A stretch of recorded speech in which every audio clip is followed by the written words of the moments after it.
આજે ટેલિવિઝનના માધ્યમ દ્વારા ધૂળેટી અને હોળી આ બંને આપણા ફાગણ મહિનાના મુખ્ય તહેવારો છે। એમાં ખાસ કરી અને હોળીના દિવસે આપણે સૌ સાથે મળી જીવનની વેદનાઓને આપણે ભગવાનને અર્પણ કરીએ છીએ। હોલિકા દહન સાંજના સમયે આપણે જોઈએ છીએ, એનો નિશ્ચિત સમય આપવામાં આવે છે। એ સમયે બધા જ હોળીની પરિક્રમા કરતા હોય છે।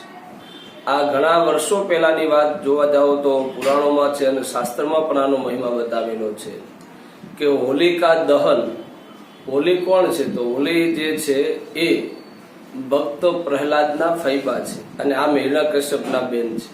હવે હિરણ્યકશ્યપના મનની અંદર જે ભાવ હતો કે જગતનો રાજા હું બનું, હું ભગવાન બનું, પણ એના જ ઘરે સ્વયં ભગવાનના અંશ જેવા ભક્ત પ્રહલાદનું પ્રાગટ્ય થયું અને એ પ્રહલાદને મારવા માટે અસંખ્ય ઉપાયો આ દાનવે કર્યા છે। અને એક સમયની આ જ કથા આ હોળિકાના દિવસે જોડાયેલી છે કે પ્રહલાદને મારવા માટેના બહુ બધા પ્રયત્ન કર્યા છતાં પ્રહલાદ ન મર્યો। એ દિવસે હોલિકા પોતે પોતાના ભાઈને આ વાત રજૂ કરે છે કે ભાઈ, મારી પાસે એવી શક્તિ છે કે અગ્નિની અંદર પણ હું બળી ન શકું, હું દુશ્મનને બાળીને ખાક કરી દઉં।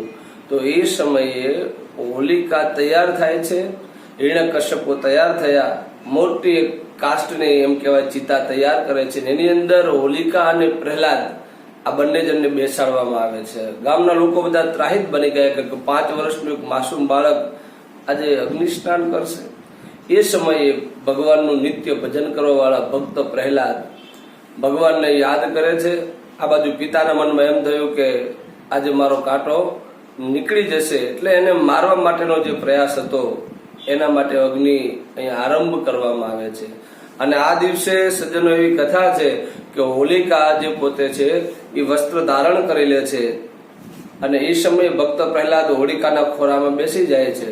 અગ્નિનો આરંભ થયો, ચારે બાજુ અગ્નિ એટલી બધી જ્વાળા લાગવા લાગી કે એ સમયે ભક્તનું ભજન વધવા લાગ્યું, ભક્ત પ્રહલાદનું, અને પ્રહલાદના ભજનના પ્રતાપથી હોલિકા એ બળીને ખાગ થઈ અને એ સમયે ભક્ત પ્રહલાદ બચી જાય છે।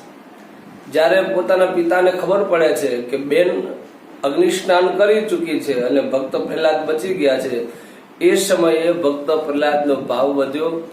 એ જ સમયથી આ હોલિકાનું દહન કરવામાં આપણા શાસ્ત્ર પ્રમાણે આવે છે। રંગોની હોળી આપણા ભારતની અંદર બહુ પ્રસિદ્ધ છે। એમાં રાજસ્થાનની અંદર હોળીનો મહિમા કંઈક અલૌકિક છે। કેમિકલ વાળી હોળી નથી હોતી, રંગોની અને પુષ્પોની હોળી હોય છે। જેમ પુષ્પોની હોળીમાં ભગવાન રાધા અને કૃષ્ણ પણ રમ્યા છે। તમે પણ આજે વૃંદાવનમાં જાઓ, ગલીઓની અંદર ઘૂમો તો જ્યારે ધૂળેટી હોય એ દિવસે રાધા અને કૃષ્ણ સ્વયં એ રંગની હોળીની અંદર રંગાયેલા છે એવો ભાવ રાખી ત્યાંના લોકો આજે પણ પુષ્પોથી એકબીજાને રંગે છે।